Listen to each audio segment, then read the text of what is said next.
गौरी पुत्र गणेश भगवान जी की जय। जय श्री कृष्णा, राधे राधे। बोलिए श्री लक्ष्मी नारायण भगवान जी की जय। आज साल की सबसे बड़ी एकादशी यानी कार्तिक मास के शुक्ल पक्ष की एकादशी तिथि है और इस एकादशी को देव उठानी एकादशी के नाम से जाना जाता है। कुछ स्थानों पर इसे प्रबोधनी एकादशी भी कहते हैं। ये एकादशी समस्त मनोकामनाओं को पूर्ण करने वाली मानी जाती है। तो आज मैं आपको सुना रहा हूँ देव उठानी एकादशी की बड़ी ही दुर्लभ कथाएं। तो इन कथाओं को बड़ी ही श्रद्धा और प्रसन्नचित मन से पूरा अवश्य सुनिएगा। आधी अधूरी कथाओं को सुनने से पूर्ण फल प्राप्त नहीं होता है। एक बार नारद जी के मन में एक विचित्र सा कौतूहल पैदा हुआ। उन्हें ये जानने की धुन सवार हुई कि ब्रह्मांड में सबसे बड़ा और महान कौन है। नारद जी ने अपनी जिज्ञासा भगवान विष्णु जी के सामने रख दी। भगवान विष्णु मुस्कुराने लगे, फिर बोले, नारद जी, सब पृथ्वी पर टिका है, इसलिए पृथ्वी को बड़ा कह सकते हैं। परंतु नारद जी, यहाँ भी एक शंका है। स्वयं नारायण अपने उत्तर के साथ ही परंतु लगा रहे हैं। नारद जी का कौतूहल शांत होने की बजाय और बढ़ गया। नारद जी ने पूछा, प्रभु, आप स्वयं साशंकित हैं, फिर तो विषय बड़ा ही गंभीर है। कैसी शंका है प्रभु? विष्णु जी बोले, समुद्र ने पृथ्वी को घेर रखा है, इसलिए समुद्र उससे भी बड़ा है। अब नारद जी बोले, प्रभु, आप कहते हैं तो मैं मान लेता हूँ कि समुद्र सबसे बड़ा है। ये सुनकर विष्णु जी ने एक बात और छेड़ दी, परंतु नारद जी, समुद्र को अगस्त मुनि ने पी लिया था, इसलिए समुद्र कैसे बड़ा हो सकता है? बड़े तो फिर अगस्त मुनि जी हुए। नारद जी के माथे पर बल पड़ गया। फिर भी उन्होंने कहा, प्रभु, आप कहते हैं तो अब अगस्त मुनि जी को ही बड़ा मान लेते हैं। नारद जी अभी इस बात को स्वीकारने के लिए तैयार हुए ही थे कि विष्णु जी ने नई बात कहकर उनके मन को चंचल कर दिया। श्री विष्णु जी बोले, नारद जी, पर ये भी तो सोचिए, वह रहते कहाँ हैं? आकाश मंडल में एक सुई की नोक बराबर स्थान पर जुगनू की तरह दिखते हैं। फिर वह कैसे बड़े? बड़ा तो आकाश को होना चाहिए। नारद जी बोले, हाँ प्रभु, आप ये बात तो सही कह रहे हैं।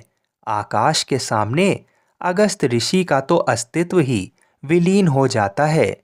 आकाश ने ही तो सारी सृष्टि को घेर रखा है। आकाश ही श्रेष्ठ है और सबसे बड़ा है। भगवान विष्णु जी ने नारद जी को थोड़ा और भ्रमित करने की सोची। श्री हरि बोल पड़े, पर नारद जी, आप एक बात भूल गए हैं। वामन अवतार ने इस आकाश को एक ही पग में नाप लिया था। फिर आकाश से विराट तो वामन हुए। नारद जी ने श्री हरि जी के चरण पकड़ लिए और बोले, भगवान, आप ही तो वामन अवतार थे। फिर अपनी 16 कलाएं भी धारण की और वामन से बड़े स्वरूप में भी आए, इसलिए ये तो निश्चय हो गया कि सबसे बड़े आप ही हैं। भगवान विष्णु ने कहा, नारद, मैं विराट स्वरूप धारण करने के उपरांत भी अपने भक्तों के छोटे से हृदय में विराजमान रहता हूँ। वहीं निवास करता हूँ जहाँ मुझे स्थान मिल जाए और जो मुझसे प्रेम करे, वह स्थान सबसे बड़ा हुआ। इसलिए सर्वोपरि और सबसे महान तो मेरे वे भक्त हैं जो शुद्ध हृदय से मेरी उपासना करके मुझे अपने हृदय में धारण कर लेते हैं। उनसे विस्तृत और कौन हो सकता है? तुम भी मेरे सच्चे भक्त हो, इसलिए वास्तव में तुम सबसे बड़े और महान हो। श्री हरि जी की बात सुनकर नारद जी के नेत्र भर आए और आंसू बहने लगे। उन्हें संसार को नचाने वाले भगवान के हृदय की विशालता को देखकर आनंद भी हुआ और अपनी बुद्धि के लिए खेद भी। नारद जी ने कहा, प्रभु, संसार को धारण करने वाले आप स्वयं खुद को भक्तों से छोटा मानते हैं, फिर भक्तगण क्यों ये छोटे बड़े का भेद करते हैं? मुझे अपनी अज्ञानता पर दुख है। मैं आगे से कभी भी छोटे बड़े के फेर में नहीं पड़ूंगा।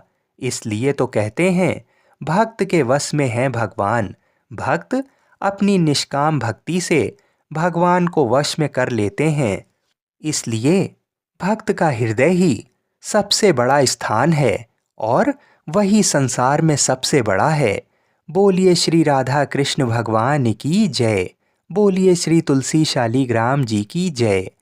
एक भागवत कथावाचक ब्राह्मण गांव में कथावाच रहे थे। उस दिन उन्होंने नंदलाल कन्हैया के सौंदर्य, उनके आभूषणों का बड़ा मनमोहक वर्णन किया। उधर से गुजरता एक चोर भी कथा सुनने बैठ गया था। उसने जब आभूषणों के बारे में सुना तो उसे लालच आया। उस दिन की कथा समाप्त होने पर पंडित जी को खूब दक्षिणा मिली, जिसे गठरी बनाकर वह उसे लेकर चल दिए। जरा सुनसान में पहुँचे तो चोर सामने आ गया। उसने पंडित जी से पूछा कि ये श्याम मनोहर कृष्ण कहाँ रहते हैं? मुझे उनके घर से गहने चुराने हैं, पता बताओ। पंडित जी डर गए। उन्हें अपने सामान का भय हुआ, सो उन्होंने बुद्धि लगाई और कहा कि कृष्ण का पता मेरे झोले में लिखा है। यहाँ अंधेरा है, थोड़ा उजाले में चलो तो देख के बताऊंगा। चोर तैयार हो गया, उसे जल्दी थी। पंडित जी ने और चतुराई की, अपना बोझा उसके सिर पर लाद दिया और ऐसे स्थान पर पहुंचकर रुके जहां लोगों की आवाजाही ज़्यादा थी। फिर उन्होंने थैले में से पोथी खोली, देखने का स्वांग करते रहें। विचार कर बोले, वृंदावन चले जाओ। मुझे जब कृष्ण जी मिले थे तो उन्होंने वृंदावन ही बताया था। चोर पंडित जी की बात से संतुष्ट हो गया और पंडित जी से आशीर्वाद लेकर विदा हुआ। चोर रास्ता पूछता भटकता वृंदावन चल पड़ा। रास्ते में उसने बड़ी तकलीफें सहीं। जहाँ जहाँ भी कृष्ण जी के मंदिर थे उसमें दर्शन को गया। दर्शन क्या, वह तो उनके आभूषणों को देखने जाता कि आखिर ऐसे आभूषण होंगे कन्हैया के पास। आभूषण निहारने में उसे इतने मंदिरों में भगवान की इतनी छवि देख ली कि उसे खुली आंखों में भी प्रभु नजर आते। रात को मंदिरों में ठहर जाता और वहीं कुछ प्रसाद खा लेता। माखन चोर भगवान आभूषण चोर पर रीझ गए। चोर के मन में प्रभु के आभूषणों के प्रति कामना ही भा गई। गोपाल उसे जगह जगह दर्शन देते, तरह तरह के आभूषण से सजे बालकों के रूप में, लेकिन वह उन्हें नहीं लेता। उसे तो असली गोपाल के आभूषण चाहिए थे। चोर परेशान कि कब वह कन्हैया के धाम पहुँचे और कन्हैया परेशान कि वह इतनी दूर क्यों जा रहा है जब मैं राह में ही उसे सारे आभूषण दे रहा हूँ। भगवान को भक्त से प्रेम हुआ तो भक्त के मन में बसा चोरी का भाव अनुराग में बदल गया। चोर गोकुल पहुँच गया।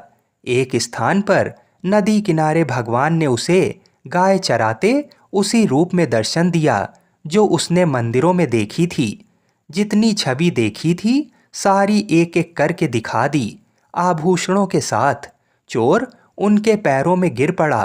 प्रभु ने आभूषण उतार कर दिए और बोले कि लो, तुम इसके लिए व्यर्थ ही इतनी दूर चले आए, मैं तो कब से तुम्हें दे रहा था। चोर बोला, आपको देख लिया तो आभूषणों की चमक फीकी पड़ गई, अब तो आपको ही चुराऊंगा। भगवान हंसे, मुझे चुराओगे, कहाँ लेकर जाओगे? चोर बोला, वह तो नहीं पता, सोच कर बताता हूँ, लेकिन आभूषण नहीं चाहिए, अब तो मुझे आपकी ही लालसा है। चोर सोचता रहा और प्रभु हंसते रहें। चोर ने बुद्धि दौड़ा ली, लेकिन कोई स्थान ही नहीं सूझा। उसे चिंता थी कि इतनी मेहनत से वह इन्हें चुरा ले जाए और फिर सुरक्षा ना कर पाए तो कोई और चुरा लेगा। सोचते सोचते उसे नींद आने लगी। उसको उपाय सूझा, जब तक मैं निर्णय नहीं कर लेता कि आपको कहाँ रखूँगा, आप मुझे रोज दर्शन देते रहो, जिससे मुझे भरोसा रहे कि मेरी चोरी का सामान सुरक्षित है। भगवान खूब हंसे। उन्होंने कहा, ठीक है, ऐसा ही होगा, लेकिन तुम्हें कुछ आभूषण तो लेने होंगे। चोर ने मना कर दिया। प्रभु रोज शाम उसे दर्शन देते। वह अपने गांव लौट आया। पंडित जी कथा वाच रहे थे। उन्हें सारी बात बताई। यकीन ना हुआ तो शाम को जब प्रभु दर्शन देने आए तो उनका एक आभूषण मांग कर दिखाया और साबित कर दिया। पंडित जी बोले, भाई चोर, असली साधु तो तू ही है। मैं तो कान्हा का नाम लेकर बस कथाएं सुनाता रहा और आजीविका जुटाता रहा, लेकिन तुमने तो उन्हीं को ही जीत लिया। ये सुनकर चोर की आंखों से धर धर आंसू टपकने लगे। पंडित जी ने कहा, लुटा कर खुद को जब आए तो तेरी बाकी अदाओं पर दिल के मामले में हम भी अमीर हो गए। बोलिए श्री राधा कृष्ण भगवान की जय। आइए अब देव उठानी एकादशी की मुख्य कथा को सुनते हैं। उसके बाद बड़ी ही सुंदर सुंदर कथाओं को सुनेंगे। सनातन धर्म में इसे सबसे बड़ी एकादशी माना जाता है। धार्मिक मान्यताओं के अनुसार इसी दिन भगवान श्री हरि विष्णु राजा बलि के राज्य से चातुर्मास का विश्राम पूरा करके वैकुंठ लौटे थे। इसी के साथ इस दिन तुलसी विवाह का पर्व भी संपन्न होता है। भगवान श्री हरि विष्णु के भक्तों को पूरे 4 माह इस दिन की प्रतीक्षा रहती है। तो आइए भगवान श्री लक्ष्मी नारायण जी के चरणों का ध्यान करते हुए देव उठनी एकादशी की व्रत कथा को सुनते हैं। एक बार भगवान श्री कृष्ण जी ने अर्जुन से कहा, हे अर्जुन, तुम मेरे बड़े ही प्रिय सखा हो। हे पार्थ, अब मैं तुम्हें पापों का नाश करने वाली तथा पुण्य और मुक्ति प्रदान करने वाली प्रबोधनी एकादशी की कथा सुनाता हूँ। श्रद्धा पूर्वक श्रवण करो। इस विषय में मैं तुम्हें नारद जी और ब्रह्मा जी के बीच हुए वार्तालाप को सुनाता हूँ। एक समय नारद जी ने ब्रह्मा जी से पूछा, हे पिता, प्रबोधनी एकादशी का व्रत का क्या फल होता है? आप कृपा करके मुझे ये सब विधान पूर्वक बताइए। ब्रह्मा जी ने कहा, हे पुत्र, कार्तिक माह के शुक्ल पक्ष की प्रबोधनी एकादशी के व्रत का फल 1,000 अश्वमेघ तथा 100 राजसूय यज्ञ के फल के बराबर होता है। पौराणिक कथा के अनुसार एक राज्य था जहाँ के सभी निवासी एकादशी व्रत का पालन किया करते थे। पालन इतना कड़ाई से होता था कि एकादशी के दिन क्या मनुष्य और क्या पशु पक्षी किसी को भी भोजन नहीं दिया जाता था। एक बार एक बाहरी व्यक्ति राजा के राज्य में नौकरी पाने की इच्छा से पहुंचा। तब राजा ने नौकरी देने का वचन तो दिया, लेकिन एक शर्त के साथ। शर्त ये थी कि महीने में जो 2 एकादशी आती हैं, उन दोनों दिन उसे भोजन नहीं मिलेगा। नौकरी के चलते व्यक्ति ने राजा की बात मान ली। जब अगले महीने एकादशी आई तो राजा के कथन के अनुसार उस व्यक्ति को अन्न नहीं मिला। हालांकि उसे राजा की ओर से फलाहार की सामग्री प्रदान की गई, लेकिन उस व्यक्ति से भूख बर्दाश्त नहीं हुई और वो राजा से अन्न की मांग करने लगा। वह राजा के सामने अन्न के लिए गिड़गिड़ाने लगा। राजा ने उस व्यक्ति को नौकरी की शर्त याद दिलाते हुए अन्न देने से मना कर दिया, मगर भूख से बेबस वो व्यक्ति अन्न की मांग करता रहा, जिसके बाद राजा ने उसे अन्न देने का आदेश जारी कर दिया। राजा के आदेश पर उस व्यक्ति को कच्चा आटा, चावल और दाल दिया गया। भोजन सामग्री पाकर व्यक्ति खुश हो गया और नदी के किनारे पहुंच गया। नदी के तट पर पहुंचते ही उसने स्नान किया और भोजन पकाने की तैयारी में जुट गया।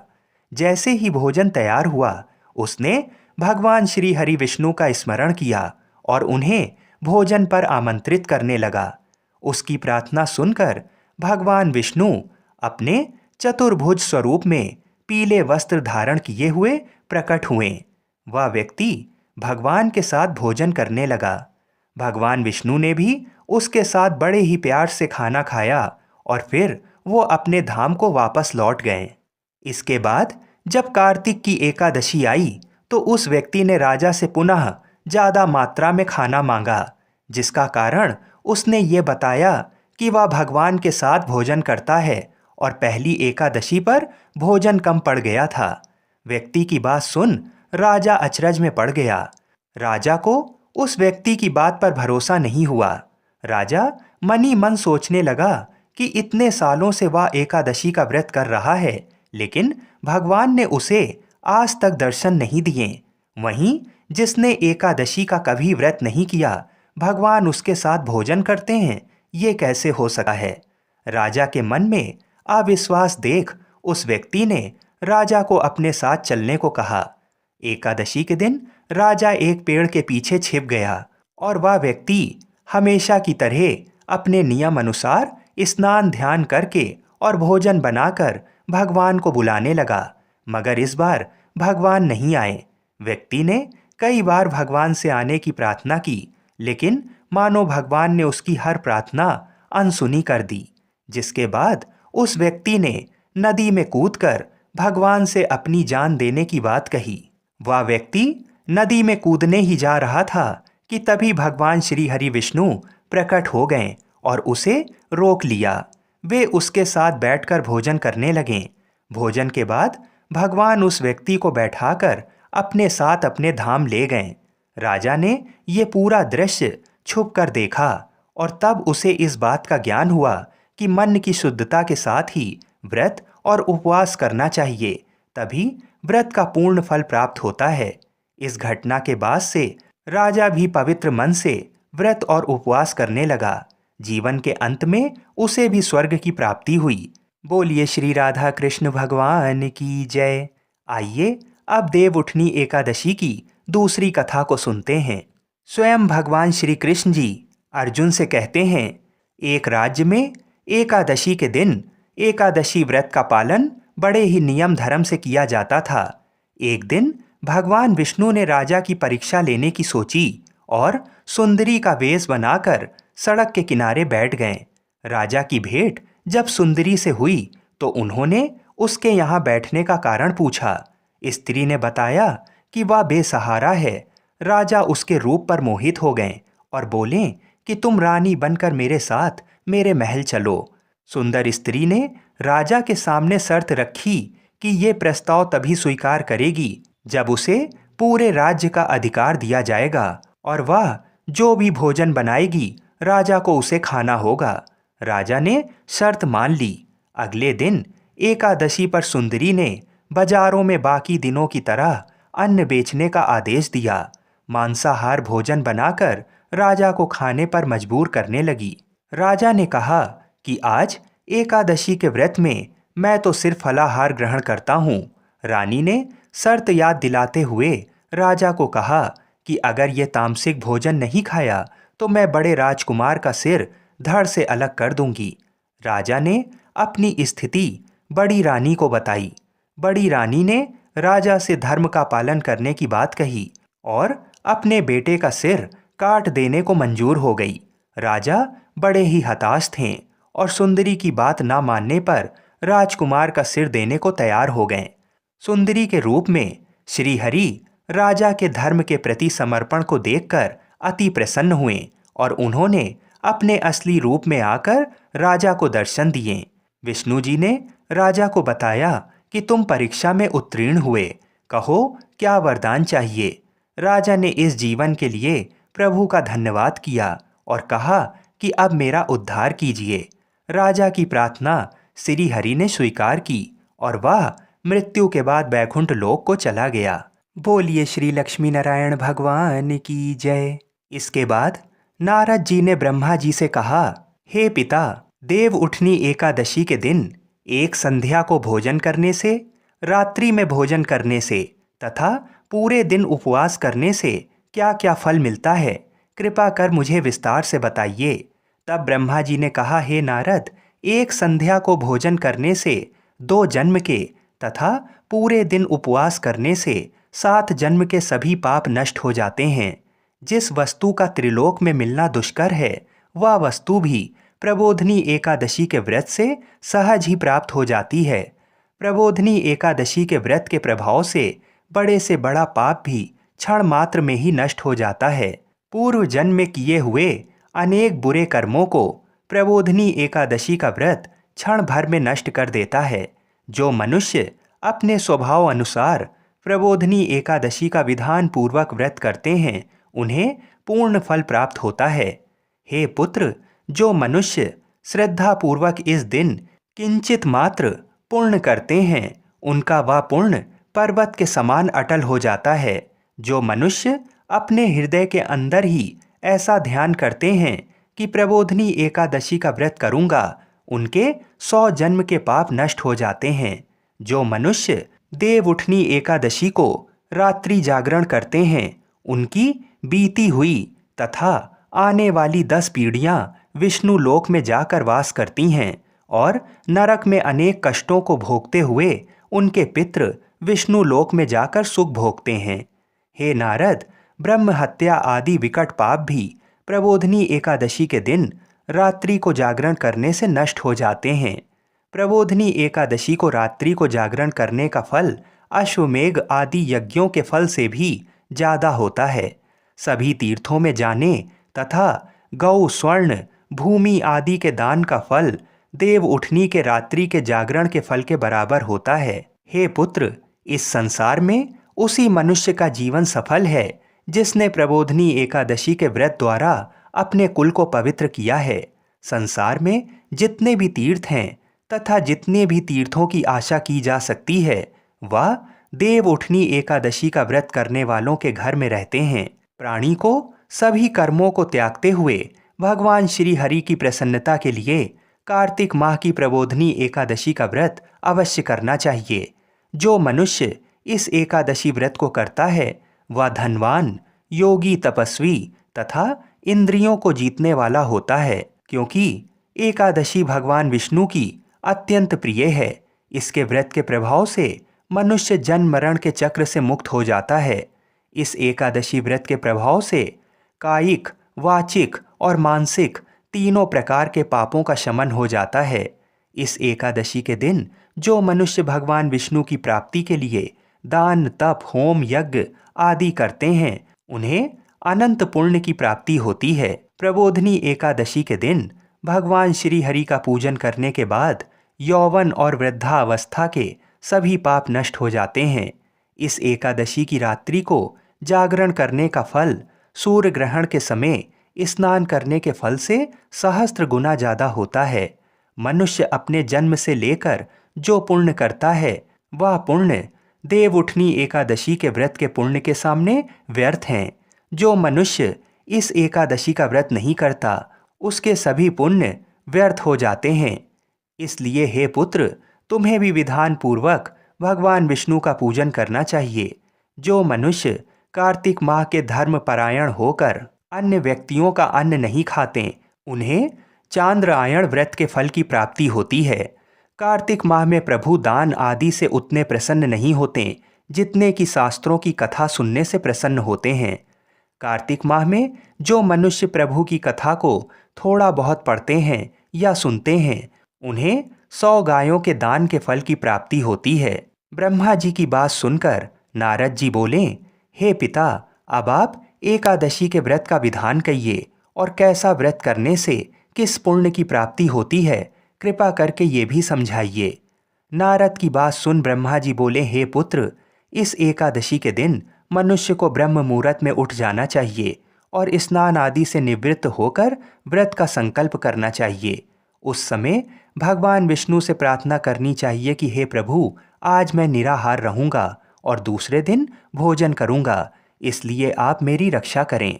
इस प्रकार प्रार्थना करके भगवान का पूजन करना चाहिए और व्रत प्रारंभ करना चाहिए।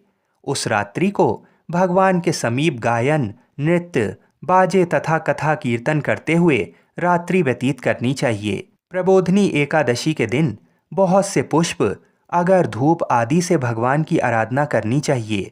शंख के जल से भगवान को अर्घ्य देना चाहिए। इसका फल तीर्थ दान आदि से करोड़ गुना अधिक होता है। जो मनुष्य अगस्त पुष्प से भगवान का पूजन करते हैं, उनके सामने इंद्र भी हाथ जोड़ते हैं। कार्तिक माह में जो बिल्व पत्र से भगवान का पूजन करते हैं, उन्हें अंत में मुक्ति मिलती है। कार्तिक माह में जो मनुष्य तुलसी जी से भगवान का पूजन करता है, उसके 10,000 जन्मों के सभी पाप नष्ट हो जाते हैं। जो मनुष्य इस माह में श्री तुलसी जी के दर्शन करते हैं या उनका स्पर्श करते हैं या ध्यान करते हैं एवं कीर्तन करते हैं या तुलसी का पौधा लगाते हैं अथवा तुलसी की सेवा करते हैं, वे 1000 कोटि युग तक भगवान विष्णु के लोक में वास करते हैं। जो मनुष्य तुलसी का पौधा लगाते हैं, उनके कुल में जो पैदा होता है वे प्रलय के अंत तक विष्णु लोक में रहते हैं। जो मनुष्य भगवान का कदम्ब पुष्प से पूजन करते हैं वह यमराज के कष्टों को नहीं पाते। सभी कामनाओं को पूरा करने वाले भगवान विष्णु कदम्ब पुष्प को देखकर अत्यंत प्रसन्न होते हैं। यदि उनका कदम्ब पुष्प से पूजन किया जाए तो इससे उत्तम बात और कोई नहीं है। जो गुलाब के पुष्प से भगवान का पूजन करते हैं उन्हें निश्चित ही मुक्ति प्राप्ति होती है। जो मनुष्य बकुल और अशोक के पुष्पों से भगवान का पूजन करते हैं वे अनंत काल तक शोक से रहित रहते हैं। जो मनुष्य भगवान विष्णु का सफ़ेद और लाल कनेर के फूलों से पूजन करते हैं उन पर भगवान अत्यंत प्रसन्न होते हैं। जो मनुष्य भगवान श्री हरि का दूर्वा दल से पूजन करते हैं वे पूजा के फल से 100 गुना ज़्यादा फल पाते हैं।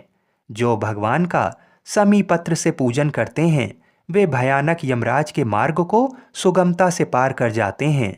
जो मनुष्य चंपक पुष्प से भगवान विष्णु का पूजन करते हैं वे जीवन मृत्यु के चक्र से मुक्त हो जाते हैं। जो मनुष्य स्वर्ण का बना हुआ केतकी पुष्प भगवान को अर्पित करते हैं उनके करोड़ों जन्म के पाप नष्ट हो जाते हैं।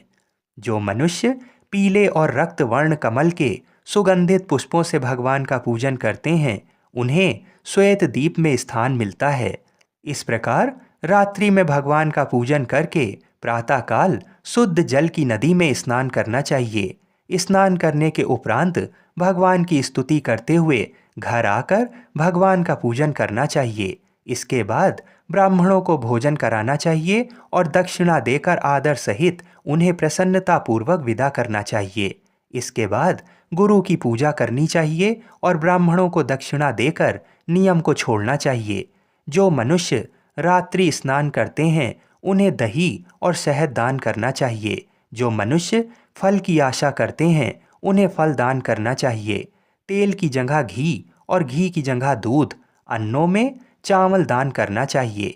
जो मनुष्य इस व्रत में भूमि पर शयन करते हैं उन्हें सब वस्तुओं सहित सैया दान करना चाहिए। जो मौन धारण करते हैं उन्हें स्वर्ण सहित तिल दान करना चाहिए। जो मनुष्य कार्तिक माह में खड़ाऊ धारण नहीं करते उन्हें खड़ाऊ का दान करना चाहिए। जो इस माह में नमक त्यागते हैं उन्हें शक्कर दान करनी चाहिए। जो मनुष्य नित्य प्रति देव मंदिरों में दीपक जलाते हैं उन्हें स्वर्ण या तांबे के दीपक को घी तथा बत्ती सहित दान करना चाहिए। जो मनुष्य चातुर्मास व्रत में किसी वस्तु को त्याग देते हैं उन्हें उस दिन से उस वस्तु को पुनः ग्रहण करना चाहिए। जो मनुष्य देव उठनी एकादशी के दिन विधान पूर्वक व्रत करते हैं उन्हें अनंत सुख की प्राप्ति होती है और अंत में स्वर्ग को जाते हैं। जो मनुष्य चातुर्मास व्रत को बिना किसी बाधा के पूर्ण कर लेते हैं उन्हें दोबारा जन्म नहीं लेना पड़ता। जिन मनुष्यों का व्रत खंडित हो जाता है उन्हें दोबारा प्रारंभ कर लेना चाहिए। जो मनुष्य इस एकादशी के महात्म्य को सुनते व पढ़ते हैं उन्हें अश्वमेघ यज्ञ के फल की प्राप्ति होती है। आइए अब बड़े ही प्रेम से एकादशी माता की कथा को सुनते हैं। इस कथा को सुनने से ही एकादशी का व्रत पूर्ण माना जाता है। एक बूढ़ी माँ ने एक बार एकादशी का व्रत रखा। बड़ा ही भाव भक्ति से पूजा अर्चना की। उन्हें वृद्धावस्था में क्या बाधा थी, वे तो अपने पुत्र पौत्रों की सुख सुविधा के लिए व्रत रखने लगी थीं। वे दिन भर तो जरा कठोर मन करके अपनी प्यास को रोके रहीं। दिन में पूजा पाठ किया, कथा सुनी और पंडित जी को मिट्टी के पात्र में भरकर पानी और ऋतु फल दान में दिए। दोना भर भर के बूरा शक्कर वितरण किया। उन्हें गर्मी के कारण बहुत बेचैनी हो रही थी। इस कारण से बड़ी देर तक पानी में पड़ी रहीं और पानी के कुल्ला करती रहीं। मुंह धोती रहीं, तब कहीं थोड़ा बहुत धैर्य बंध पाया। धूप तो तेज पड़ ही रही थी, इस कारण बार बार मुंह सूख रहा था। बूढ़ी माँ बहुत बेचैन हो रही थीं। एक बुढ़ापा और दूसरा ये भयंकर गर्मी। वृद्धावस्था की स्थिति तो कुछ दूसरी ही प्रकार की होती है। जैसे जैसे रो धो के दिन कट पाया, अब पहाड़ सी रात सामने थी। उसका कटना बड़ा ही कठिन दिखाई दे रहा था। खटिया पर पड़े शांति नहीं मिल रही थी। वे बार बार करवट बदल रही थीं। अनेक बार वे बाहर जातीं और भीतर आतीं।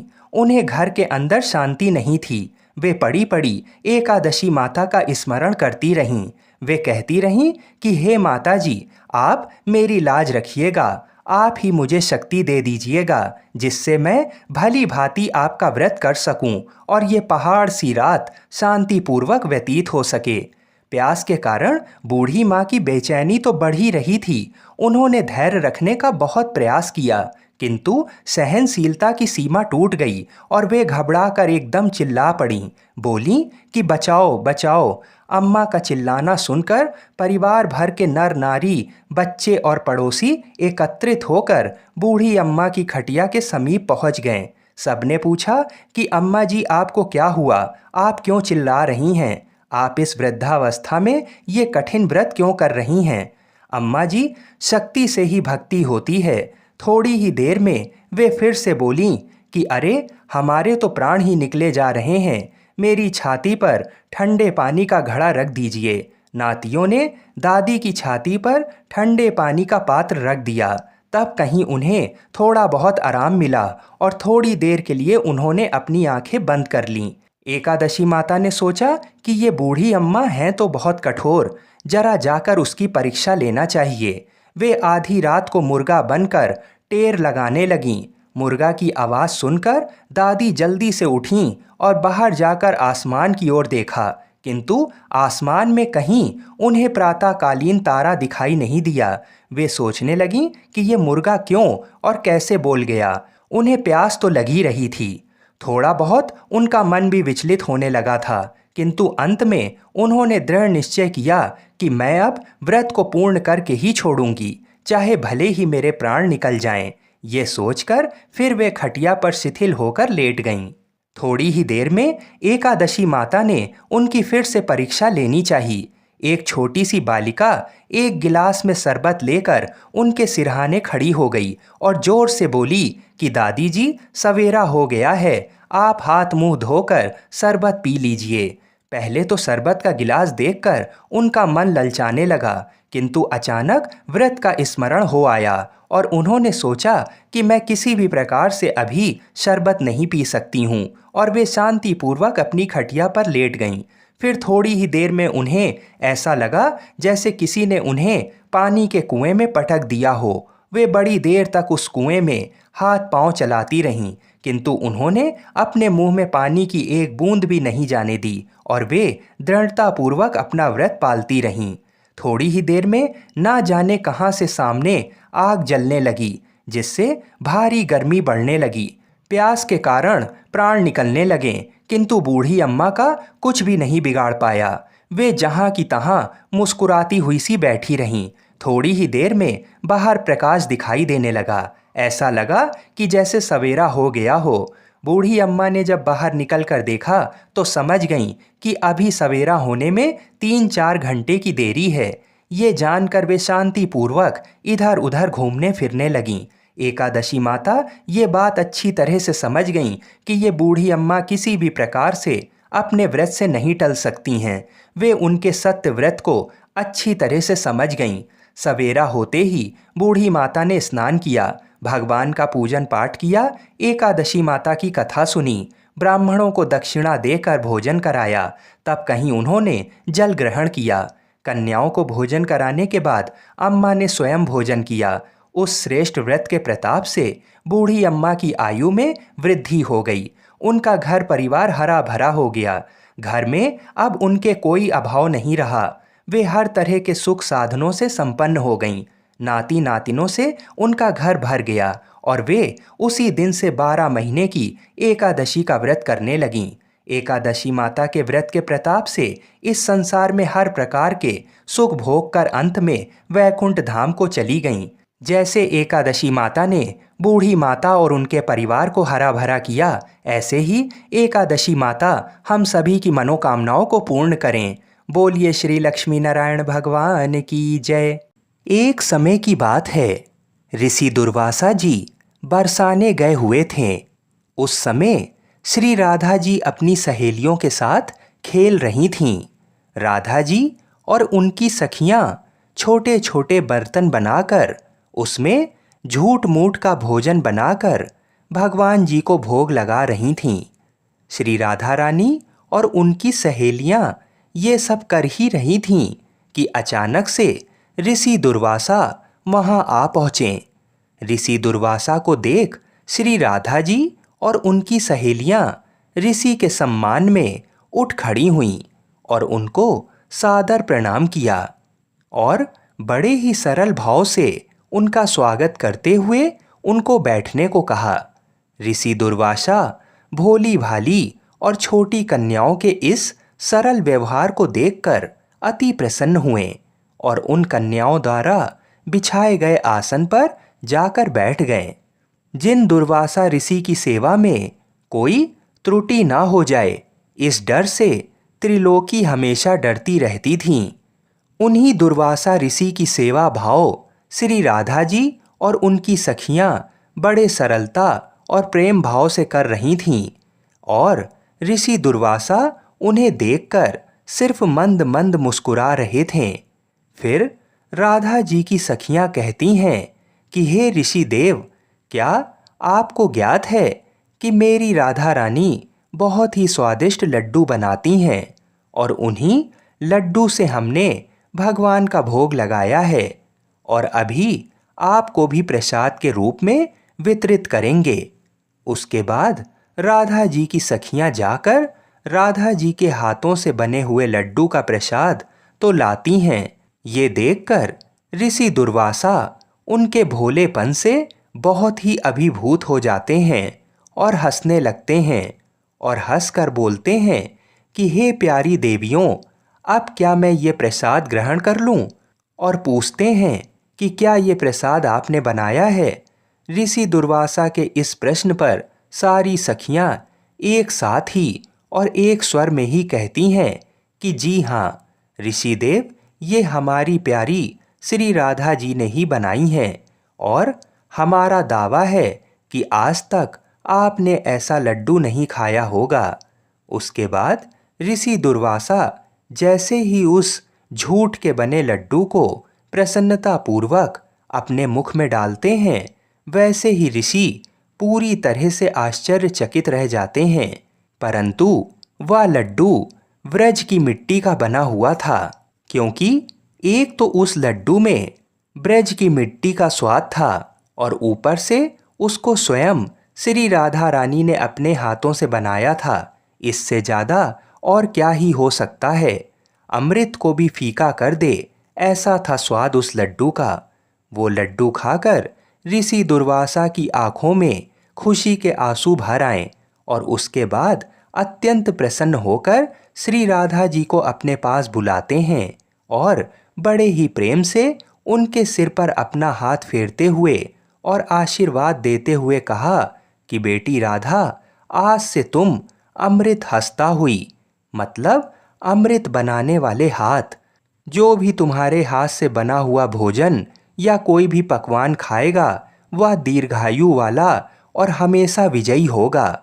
ऋषि दुर्वासा जी धन्य हैं, जिनके आशीर्वाद ने श्री कृष्ण और राधा रानी की अत्यंत मनमोहक लीला के लिए एक मार्ग दिखाया।